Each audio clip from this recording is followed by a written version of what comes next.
Hallelujah. Hallelujah. सबको जय मसीह की। जय मसीह। आशा करता हूँ आप सब लोग सही होंगे।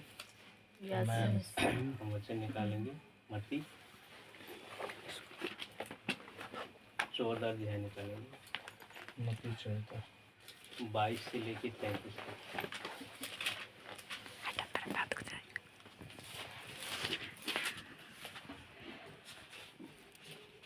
भैया 14 22 से 33 निकाल लिया हमने। तब कोई एक जन पढ़ेगा। तब उसने तुरंत अपने चेलों को नाव पर चढ़ने के लिए विवश किया कि वे उससे पहले पार चले। तब चले वह जाएं। चले जाएं, सॉरी। जब तक वह लोगों को विदा करे, वह लोगों को विदा करके प्रार्थना करने को अलग पहाड़ पर चला गया और सांझ को वह वहां अकेला था। उस समय नाव झील के बीच लहरों से डगमगा रही थी, क्योंकि हवा सामने की थी। और यीशु रात के चौथे पहर झील पर चलते हुए उनके पास आया। चेले उसको झील पर चलते हुए देखकर घबरा गए और कहने लगे, यह भूत है, और डर के मारे चिल्लाने लगे। तब यीशु ने तुरंत उनसे बातें की और कहा, ढांढस बांधो, मैं हूँ, डरो मत। पतरस ने उसको उत्तर दिया, हे प्रभु, यदि तू ही है तो मुझे अपने पास पानी पर चलकर आने की आज्ञा दे। उसने कहा, आ। तब पतरस नाव पर से उतरकर यीशु के पास जाने को पानी पर चलने लगा, पर हवा को देखकर डर गया और जब डूबने लगा तो चिल्लाकर कहा, हे प्रभु, मुझे बचा। यीशु ने तुरंत हाथ बढ़ाकर उसे थाम लिया और उससे कहा, हे अल्पविश्वासी, तूने क्यों संदेह किया? जब वे नाव पर चढ़ गए तो हवा थम गई। इस पर उन्होंने उस नाव पर थे उसे दंडवत करके कहा, सचमुच तू परमेश्वर का पुत्र है। हालेलुया। हालेलुया। हालेलुया। इसकी हेडिंग में क्या लिखा है? यीशु का पानी पर चलना। चलना। तब उसने तुरंत अपने चेलों को नाव पर चढ़ने के लिए विवेश किया। मतलब उससे पहले यीशु मसीह ने वह 5000 लोगों को खिलाया था। उसके बाद वो उन लोगों को विदा करके कहाँ चला गया? प्रार्थना करने। लिखा है ना आगे 23 में लिखा है कि कहाँ चला गया? अलग पहाड़ पर चला गया प्रार्थना करने के लिए। और अपने चेलों को कहाँ भेज दिया? नाव पर, कि वो उस पार उससे पहले चले जाए। पर वो क्या था, वो नाव पे जब चढ़ने लगे तो वहाँ झील में आंधी तूफान आने लगा, नाव डगमगाने लगी। अभी हम पिछले हफ्ते कहाँ गए थे? मेरठ गए थे ना। वहाँ पे बहुत भीड़ थी, हर तरीके के लोग आए थे। यहाँ पे एक वचन लिखा है, जब पतरस ने उसको उत्तर दिया, मतलब जब यीशु को उसने देखा वहाँ झील पे, जब पानी पे चलते हुए देखा, तो पतरस ने क्या कहा? यदि तू है तो क्या मैं आऊँ? क्या बोला पतरस ने? अगर तू है तो क्या मैं? तू ही है तो मैं आऊँ।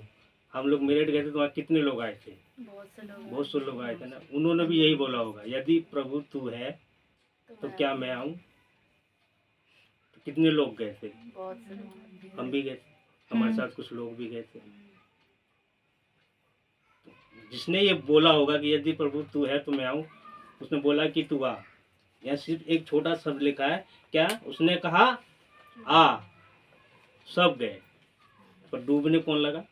पतरस। जिसने बोला वही डूबा ना। तो जिसने नहीं बोला उसको सिर्फ देखते रहे, गए, देखे और चले आए। तो उनके जीवन में आशीष नहीं है। उनको नहीं पता चला कि पानी पे चलने पे कितनी आशीष थी। क्या प्रभु ने हमें उस पानी पे चलने के लिए बुलाया है? कितनी तकलीफ, दर्द, उस सबको हटा के उसने बोला कि तू आ। हमारे साथ कुछ लोग गए थे, भैया ने बोला कि 600 की जगह 700 हो जाएगा। क्या? पैसे दाम में डर गए ना। एक हवा से पतरस डर गया। वो गए तो हमारे साथ थे कि इनको भी प्रभु ने बुलाया तो मुझे ही बुलाया है? तो क्या 100 रुपए के नाम पे वो डर गए। अब वो जहाँ पे भी मतलब उनके अड़ोसी पड़ोसी पूछे होंगे भैया संडे को कहाँ गए थे, उन्होंने बोला कि हम चर्च में गए थे वहाँ साधना, पर क्या मजा नहीं, बेकार गए थे, यही तो बोलेंगे वो लोग। हम लोग 3 बजे का टाइम दे रहे तो 1 बजे आके बैठ गए बस में, तो मजे के लिए गए थे। उन्होंने वहाँ यीशु मसीह को नहीं देखा। हम वहाँ पे गए थे, मैं सुचेतन भैया गए थे एक उसमें खाने के लिए, तो हमें पता नहीं मिला, खाना भी नहीं मिला। पर जो लोग बांट रहे थे मैंने उनके अंदर की भावना देखी।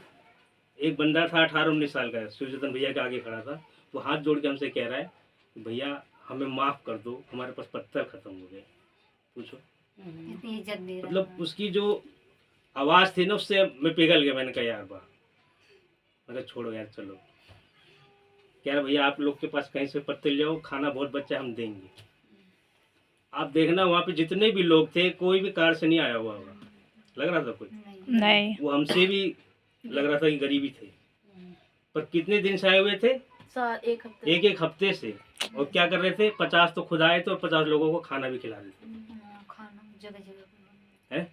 हम तो 1 महीने से पहले प्लान मारते कि 600 रुपये का जुगाड़ करना है, 600 रुपये वो भी हमारा नहीं हो पाया। 100 रुपये बढ़ गया तो सब रोने लगे।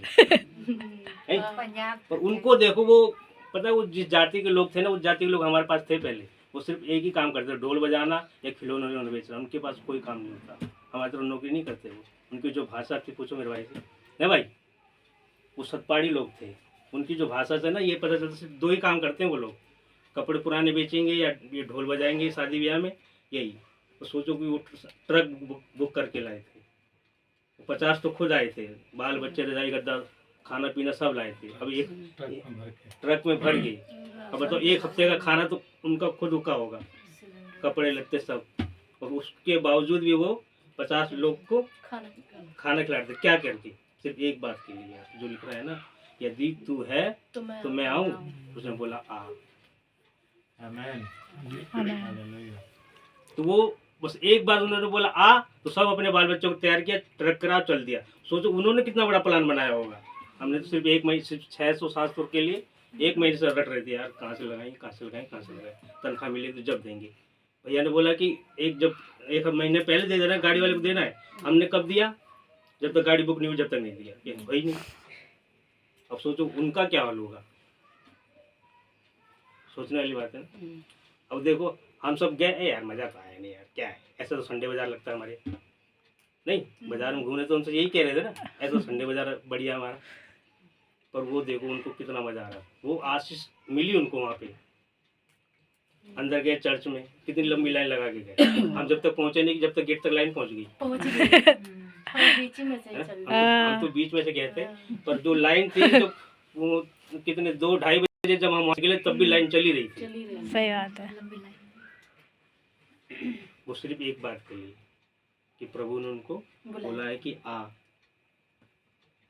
अभी जब भैया आराधना में मेरे को बोला कि ग्रहण कर, जब मैंने आँख बंद करके ग्रहण किया तो मेरे शरीर में पूरी झंझनाहट सी पैदा हो गई, एकदम ठंड से लगने लगी। मुझे लगा कि कुछ मेरे अंदर गया है। अब एक पिछले हफ्ते के बाद बताऊँ, हमारा टीवी था ना साला बार खराब हो गया, उसे लगातार 3 दिन मरवाए। गुस्से में आया भाई, कह रहा गए हम बड़ा टीवी लिया। पता किस लिए, हमें मतलब उससे बताने की जरूरत नहीं कि टीवी ले गए, पर ये है कि हम सुबह उठते हैं ना, उसमें भाई बच्चन लगा देता है, गाने लगा देता है। वो चीज़ है ना, हमारे पूरे दिन, मतलब पूरा दिन दिमाग में सिर्फ ये घुमा रहता है। पहले तो टीवी चलाते थे तो मज़ा नहीं आता था, क्या गाने वाने चलते थे, न्यूज़ सुन के चले जाते थे, तो वो कंपनी में जाके अलग ही टेंशन है। अब क्या है कि सुबह उठते ही जो वचन और जो गीत दिमाग में बैठ जाता है ना, वो पूरे दिन चलता रहता है। तो शायद वो इसीलिए बार खराब हो रहा है कि तुम आगे बढ़ो, तुम वचन को सीखो। ऐसे ही बाइबल नहीं पढ़ पाओगे, टाइम नहीं मिलेगा, अपना काम भी करते रहो और वचन भी सुनते रहो। इसलिए प्रभु का मैं बहुत बहुत धन्यवाद देता हूँ यहाँ पे आने के लिए। आमेन।